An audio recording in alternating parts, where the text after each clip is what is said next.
Ahırkı leksiyaga itibar bering, hörmetli vatandaşlar, biz bu toğrida bu temada uzundan bir to'xtalmay keldik, lekin bu to'xtalmaganligimiz masalan Şangangda. Bo'layotgan ishlar uzilib qoldi deganlik emas. 2014-yil 9-oydan boshlangan Junxuani egallash harakati xilma-xil shaklda taraqqiy qilib bugun kuni keldi. Endilikda tunigillati ya bugunlati Şangangdan ham bo'layotdi. Buningga diqqat qilishingizni umid qilaman vatandoshim. Keyingi avlodlarni ofatga ittirma.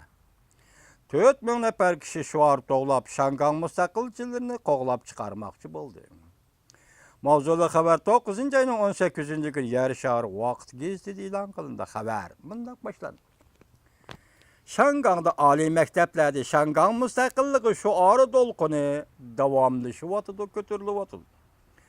10 darvozalik oliy maktab boshliqlari birlashib bayonot e'lon qilib, Şangang mustaqilligini qo'llamaymiz deb ifoda bildirgandan keyin yana 12 darvozalik oliy maktab o'quvchilari birlashma bayonot e'lon qilib, oliy maktab o'quvchilarining so'z matbuot erkinligi bor.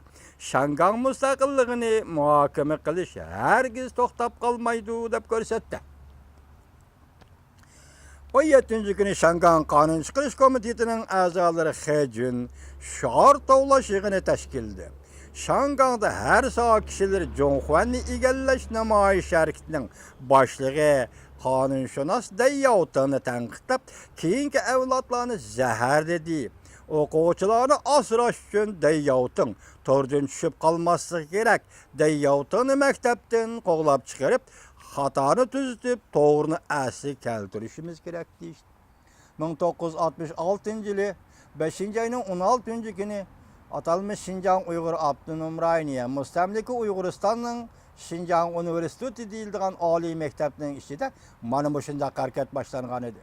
O'quvchini o'quvchiga selish, muallimni muallimga selish, o'quvchini muallimga selish, muallim o'quvchilarni maktab ma'muriyat boshliqlariga selish, o'zaro ziddiyat, o'zaro mushtlashish, o'zaro qalpoq kiygizish, o'zaro kurash qilish, o'zaro ittirish, talash tortish, tazibov cho'nqatlik gazetlarni chaplash dal mana shunday. Hozir 1966-yili Şinjan Universitetida yuz bergan ishni Xitoy hukumati Şangang'a ekilib qo'llandi degan. 17-kuni Qonun chiqarish komitetining a'zosi Xejun Yao Tianma bog'chisida Şangang mustaqilchilariga qarshi turish, so'g'oq tabiatga qarshi turish, soxta fanga qarshi turish, Dayyotinni maktabdan qo'g'lab chiqarish. Qarang, nima degan o'xshaydi bu shiorlar. Xitoyda qo'g'lab chiqarish, shior tovlash yig'ini tashkil. Bu yig'inga 4000 nafar kishi qatnashdi. Xejun Yao mundaq ko'rsatdi. Junxuanni egallash harakatidan keyin bir qator xotirjamsizlik va zo'ravonlik harakatlari yuz berdi Şangangda. Dayyotin buning ichida Şangang mustaqilligi ideyasi fikri eqimini tarqatquchi bosh jinoyatchidir. Maydonga kelgan qonun chiqarish komitetining yana bir nafar a'zosi Zhu Haoding mundaq ko'rsatdi. Yaqindan beri oliy maktablarda Şangang mustaqilligini tashabbus qiladigan so'z harakatlar o'ttirga chiqishga boshladi. Xotirjamlikni buzdi. G'ayri fikrlarga radiya berib, avlodlarimizni ofatdan qutuldiraydi. Bundan burun Xeyaojin torbatlarga imzoli xat yozib, Şangang Universitetining Dayyotini maktabdan qo'g'lab chiqarishini talab qilgan. Ko'rdingizmi? Hozir bu diktatorlik hukumat diktatorisi, shaxsiy diktatorisi emas, ommaviy xarakterli olomonlarning diktatorisi.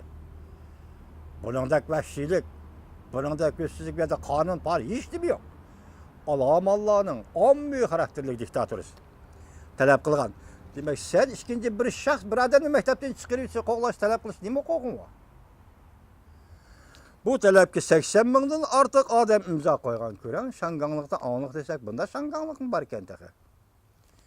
Navbatda muxbirlarni kutib olish yig'inida u oshkorlab, oliy maktablarda ba'zilar boy to'laydigan xalqning pulini xajlab turib, kishilarni to'polonga kuch ko'rtib, bu ish butun jamiyat ko'ngil bo'ladigan ish bo'lib qoldi.